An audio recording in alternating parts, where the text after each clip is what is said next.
Well, I like the book.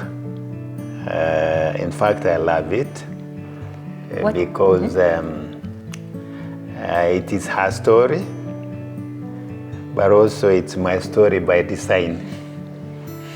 How is that?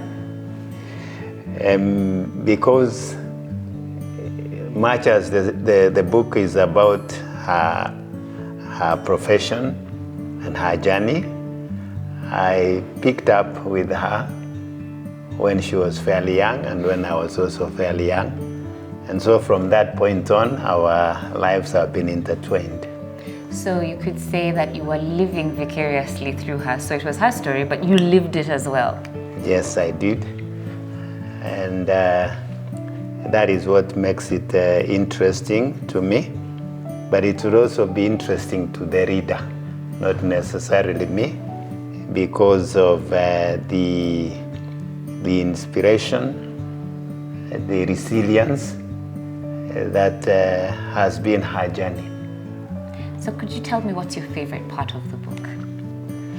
It's hard to pick a favorite part, given that it is about somebody's life and experience that you have been a part of. But I'll pick that which I think directly relates to both our works, and that is the chapter on hazards in the place of work.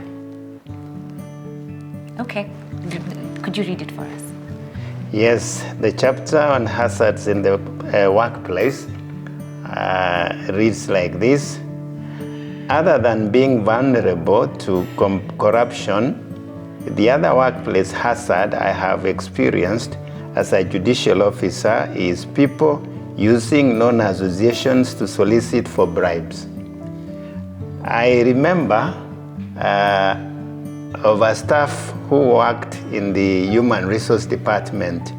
He used to come to our shared chambers with a colleague, purportedly just to say hello. We worked on the same floor with the human resource department. One day, we wondered aloud why this man regularly stopped to say hello.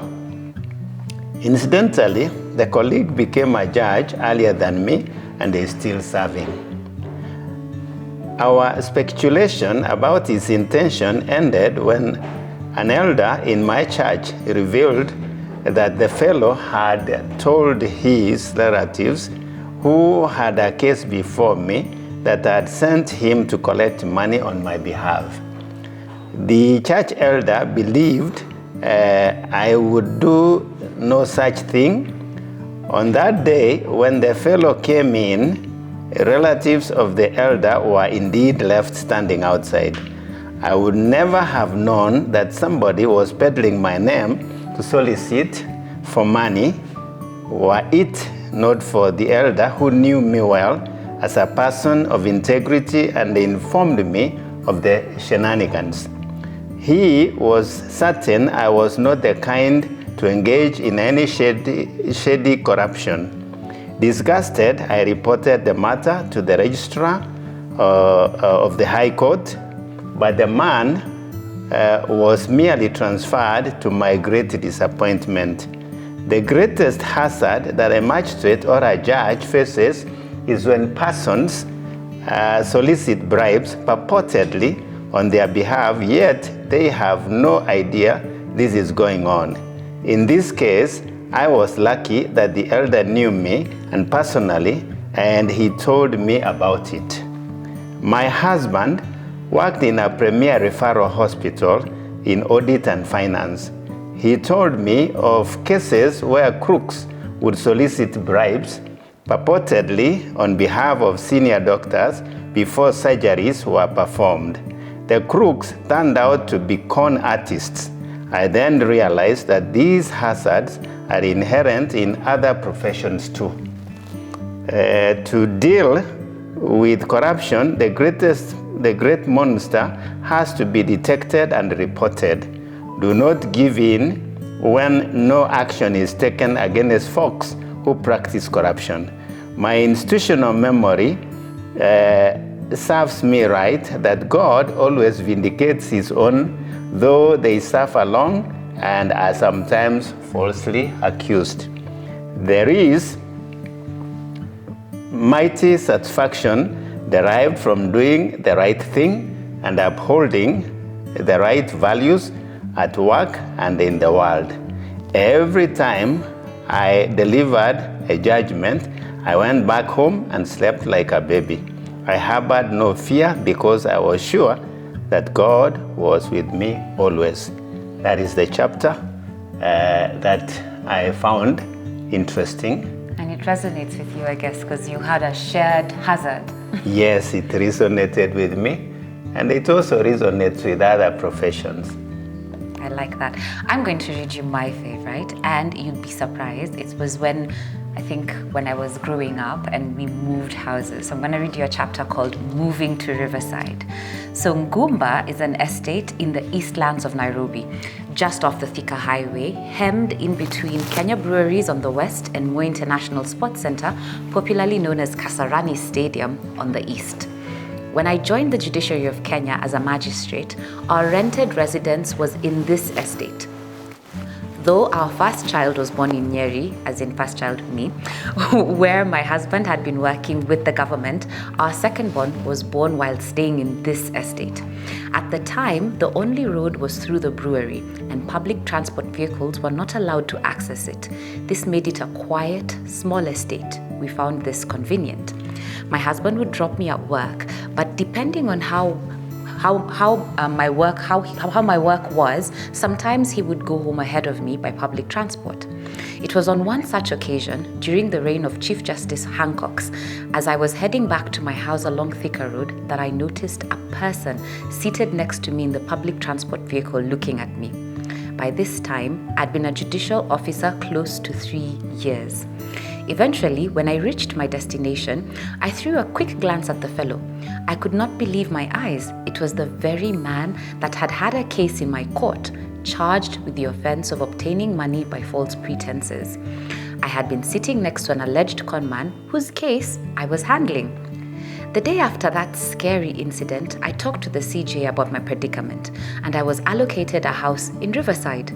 This was despite the fact that married women in government service, by some draconian regulations, were never entitled to a house or a house allowance back then. It was a period when discriminatory practices against married women in the public service were a policy and a norm. Never be afraid to ask for what you deserve. Those discriminatory regulations were later changed, and all government employees, irrespective of their gender or marital status, were entitled to and were given a house or allowance. Since that time, I have always lived in the Government of Kenya quarters. The bewildering thing is that my husband's 3 names, Gilbert, Ongeri, Kambuni, GOK, have the same initials as the Government of Kenya. Even after I resigned from the judiciary, I providentially returned to the same premises. I've now concluded that the initials GOK stand for God's own kingdom. There is a song I love to sing which says, "O God, our help in ages past, our hope for years to come, our shelter from the stormy blast, and our eternal home." Indeed, God has been our home. Our GOK house has always been unique and beautiful. There are times when my husband sings on his guitar that we've got a mansion just over the hilltop, in that bright land where we'll never grow old. And someday yonder we'll never more wander, but walk the streets that are of purest gold. 2 things make my moving to Riverside quite memorable. The first is that it was in the backdrop of a government policy that prohibited married ladies from being allocated a government house, in addition to being excluded from house allowances. I put a spirited argument before the CJ, who saw sense in the argument and ordered that I be allocated a government quarter immediately. The discriminatory policy against married women was 2 years later removed, and for that, I'll always be grateful to this considerate and progressive Chief Justice. Every city in the world has its high-class estates and suburbs. Nairobi, therefore, is no exception, and its high-end suburbs were Muthaiga, Lavington, Karen, Kileleshwa, and Riverside was not left far behind. For a young magistrate, making this huge transition obviously was something to remember for long. In the equivalent of development, it was like moving from a third world nation to a first world, and therefore, this is the second thing that made it memorable. Recently, I visited Riverside Drive for old time's sake, but I couldn't believe my eyes. The exclusive neighborhood was nowhere to be seen. There were only skyscrapers. The river is no longer visible, and the water in the river is no longer clean.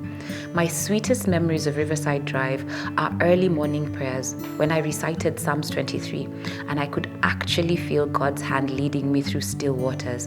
I could feel the sound of the waters. The next Chief Justice was Justice Cocker. Cocker remains the humblest CJ I've ever known. He drove himself in a Peugeot 504 and refused to move into the official residence of the Chief Justice. I admired and was always inspired by his humility. His tenure was surprisingly brief, so I do not have any interaction with him. I remember moving to Riverside, but for different reasons. I remember that when we moved into that house, I think at the time, government residences used to have like furniture that you found pre-installed in the house. So you'd get like a cooker, seats, tables, chairs. And I remember in Riverside Drive, there were toys. Like walking into a brand new house and finding toys that were there from the children that lived there before. So that was my moving to Riverside moment. I remember that. Yeah. How old were you? I don't remember how old I was. I just remember the toys, and I remember there were Legos and things. You were actually about 7 years old. Probably. Yeah, the same age as my daughter now. Yeah, that's you probably. were about 7 years old, and it was a good place to live in. It's interesting that I never knew that Mom was moving there, and there was a whole policy that prohibited married women from getting houses, which makes it that much more special. Mm-hmm. Yeah, and it also tells you the journey of the author of this book, because she has surmounted all her life many challenges through determination. And this prayer. was one such case, and prayer. And it fits into being an inspiration to somebody else who may have felt like you can't make it, the odds are stacked up against you. But yet, if you read this biography or memoir, you would also be encouraged to know that it's not a story, it is somebody's life, and it is something they have achieved, it is something they have gone through, it's something they have attained, and that you too, you can do it. And that is why I would recommend this book to anybody, and more especially the young people who are making career decisions, and the young girl child, even the boy child, that to read through this book, you can realize that when you find people where they are, they have not gotten there through a smooth path, but that they have gone through challenges that if you look at yours, you may say, even me, I can make it. Even me, I can overcome these challenges, whether it is school fees. Somebody somewhere paid her school fees for free. Whether it is career choice, somebody somewhere discouraged her from certain career choices, but down the line, she changed her direction and got to the career that she wanted. Thank you, And Dad. so I would recommend this book to even the professional who thinks that they are the only ones who have been tempted Yeah. through corrupt practices and persons who want to practice corruption, for you to realize that there are others who have been tempted and said no. So you can do I it know too. there is a chapter I did not mention, which is interesting on corruption. It is where she was working as a magistrate in city court, and I happen to have been part of that story again, because the person who tried to bribe her so that she could sign off the land of a charitable organization, when they found that they could not convince her, they did their homework and knew I work at Kenyatta at a hospital, and one morning I find somebody visiting me, and they are asking me to intervene. And my answer to them was very simple, that my wife and I agreed not long ago that none of us will interfere with the other's profession in that regard. But however, I did my homework and realized that the land they wanted to grab was at that time worth over 500 million shillings. And that chapter is in this book. And she stood firm and said no, even when the forces were stacked against her. So it can be done. Thank you for that, Dad. And I'm sure whoever reads this book will not only be inspired, but will want to just rise up above the challenges that are thrown their way. They'll know that whatever it is, it's not insurmountable. Absolutely. Thank you. Absolutely. And I recommend it, not because she's my wife, but because it's a good book to read.